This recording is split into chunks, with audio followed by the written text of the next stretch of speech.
Welcome to WikiPodcast.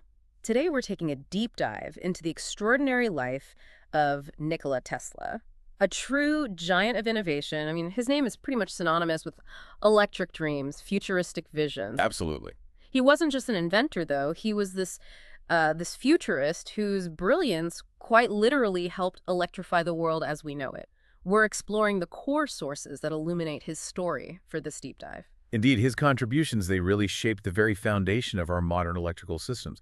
And what's so compelling, I think, is seeing how his early life, his experiences, uniquely set the stage for his groundbreaking and, yeah, sometimes controversial work. Okay, let's unpack this incredible journey then.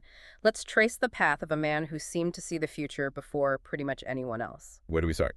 Well, Nikola Tesla, born July 10th, 1856, in Smiljan, which was then part of the Austrian Empire, now it's modern-day Croatia. His father, Milutin, was an Eastern Orthodox priest, and his mother, Georgina Uko, well, she lacked formal education, but apparently possessed this incredible talent for crafting tools and had a remarkable ability to memorize epic poems. Yeah, and it's fascinating because Tesla himself deeply credited his mother for his eidetic memory. That's the photographic memory thing, right? Exactly, yeah. Allowing him to recall images, information with astonishing precision. And he credited her for his creative abilities, too. It really makes you wonder about that intricate blend of, nature and nurture that cultivates such singular genius. And the signs of his brilliance were definitely there from a very young age, it seems. Oh, yeah. Well, he was apparently captivated by electricity demonstrations given by his physics professor, and his teachers even suspected him of cheating because he could perform integral calculus entirely in his head. Wow. Okay. That's impressive. His educational path, it was quite remarkable, too. He blazed through high school in just 3 years. 3 years. Yeah. But then he faced this near-death experience with cholera. Oh, wow. And it was during his recovery that his father, who initially wanted him to enter the priesthood, actually promised him an engineering education if he pulled through. Ah, so that changed things. Big time. This led him to Graz University of Technology, where he just absolutely excelled. Passed nearly twice the required exams, earned commendation as a star of first rank. Okay. But his time at Graz ended rather unceremoniously, and he later struggled a bit to find his footing studying in Prague. So from there, in 1881, he lands his first professional role. Yeah, the Budapest Telephone Exchange. Right. It wasn't fully functional when he arrived, so he actually started as a draftsman. But within months, he became chief electrician. Made a lot of improvements there. Okay. And he even claimed to have perfected a telephone repeater, though it was never formally patented or anything. Interesting. So that experience in Budapest, that was pretty crucial then, setting the stage for his next big move. Definitely. In 1882, Tesla moved to Paris, went to work for the Continental Edison Company. Ah, Edison, here we go. Right at the dawn of the new electric power industry, installing incandescent lighting across cities, he gained immense practical experience there in electric power. And yeah, his path soon led him to America. Okay. That's right. So in 1884, an Edison manager, Charles Batchelor, who'd actually worked with Tesla back in Paris, requested he come over to the States. Right. Tesla spent a brief, pretty intense 6-month tenure at Edison Machine Works in New York City, mostly brought in to troubleshoot and improve generators. And it was there, wasn't it, the famous anecdote of Tesla repairing the SS Oregon dynamos overnight? That's the one. Edison reportedly quipped, "This is a damned good man." Yeah. But despite that, Yep. well, their paths diverged quite contentiously, didn't they? Oh, yeah. Tesla's departure, it possibly stemmed from an unpaid $50,000 bonus for redesigning generators or maybe an unproduced arc lighting system. Which is a huge sum back then. Over $1.7 million today. Wow. And Tesla later dismissed it as a practical joke. Yeah, it kind of highlights how early on Tesla struggled to align his, let's say, grand visions with the commercial realities that really dominated Edison's world. But what's crucial to understand here is that his departure left him completely penniless. Really? Yeah, he was literally forced to work as a ditch digger for $2 a day. No way, after all that education. Exactly. A stark contrast to his high education and, lofty ambitions. This period of hardship, it must have deeply affected him. But perhaps in a way, it also sharpened his resolve, kind of pushed him toward true independence. Absolutely, yeah. That immense hardship certainly seems to have led to a pivotal moment.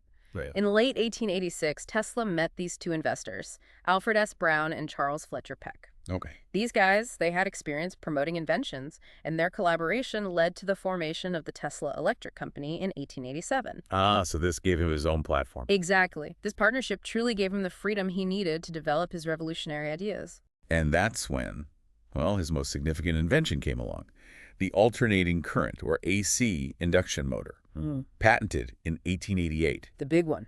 The big one. Yeah. Its innovation was profound. It used this clever system called polyphase current to create a rotating magnetic field. Right. And this completely eliminated the need for those high-maintenance sparking components like brushes and commutators, the things that caused constant wear and power loss in the existing DC motors. Okay, so it was much more efficient. Way more efficient and far more robust, scalable for industrial use too. So, recognizing the immense value in this, George Westinghouse, he licensed Tesla's motor and polyphase system. He did, for $60,000 in cash and stock, plus a royalty. Wow. And Westinghouse also hired Tesla for a year at a pretty considerable salary, $2,000 a month. Which is like $70,000 today, you said? Around that, yeah. A lot of money. So this must be when the War of Currents really kicked off. Oh yeah, this ignited it. Fierce competition. Edison pushing his direct current, DC, and Westinghouse pushing Tesla's alternating current, AC. Right. And then you have to place this in context. The financial panic of 1890 hit. That put Westinghouse in a really difficult position. Okay. So to ensure his system's widespread adoption, and frankly, to keep Westinghouse afloat, Tesla made this monumental decision. He agreed to release Westinghouse from the royalty payment. He gave up the royalties. He did. A critical sacrifice, really. But in hindsight, it allowed AC to truly take hold and become the dominant power system.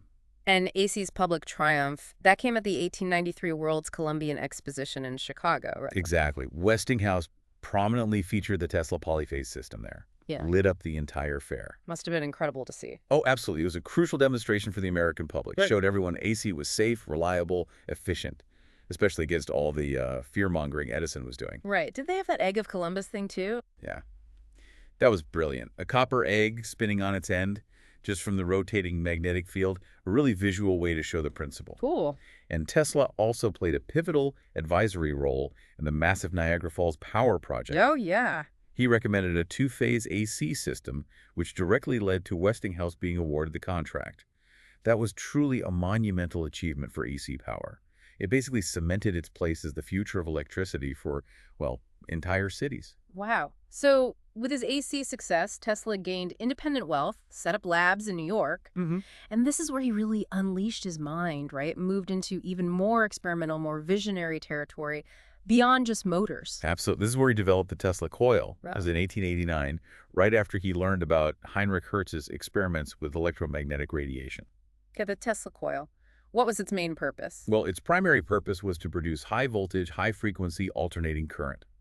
And this became absolutely central to his groundbreaking wireless power ideas, allowed him to experiment with transmitting electricity right through the air. And he captivated audiences with these really striking public demonstrations, didn't he? Wireless lighting in the 1890s. Yeah, amazing stuff. He'd light up Geissler tubes, incandescent bulbs right across the stage, no wires. Incredible. And he stated his belief that power and even intelligible signals could be transmitted right through the Earth itself. Imagine seeing that back then. Just mind-blowing. Totally. And intriguingly, he was also a pioneer in X-ray experimentation. Started around 1894. Really? Yeah.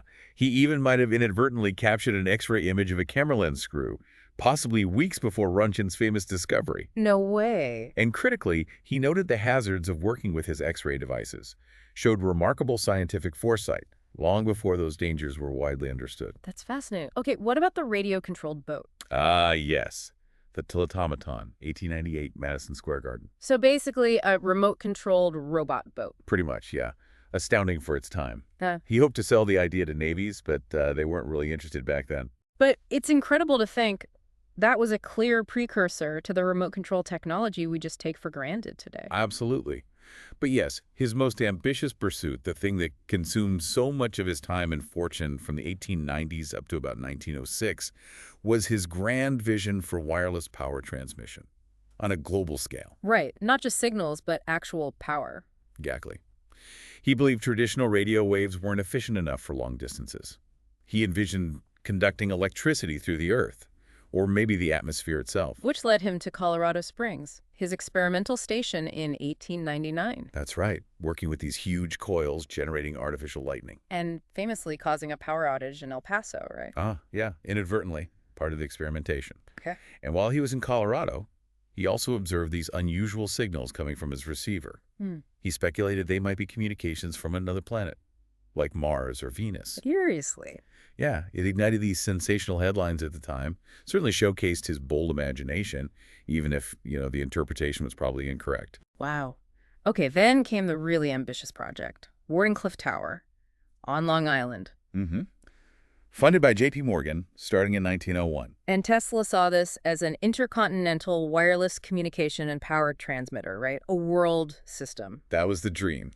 Its fate, however, was, well, unfortunate. What happened? Marconi's successful transatlantic signal in late 1901, just sending simple Morse code dots, kind of undercut Tesla's competitive edge in the communication sphere. And Morgan, while he was a financier, he wasn't really interested in funding pure scientific exploration without a clear, immediate commercial return, so he refused further funding. So the money dried up. Exactly. Yeah. The project eventually halted because of these financial problems, and the tower itself was demolished in 1917. Oh, that's tragic. It is. The Wardenclyffe saga, it's not just a story of a failed project.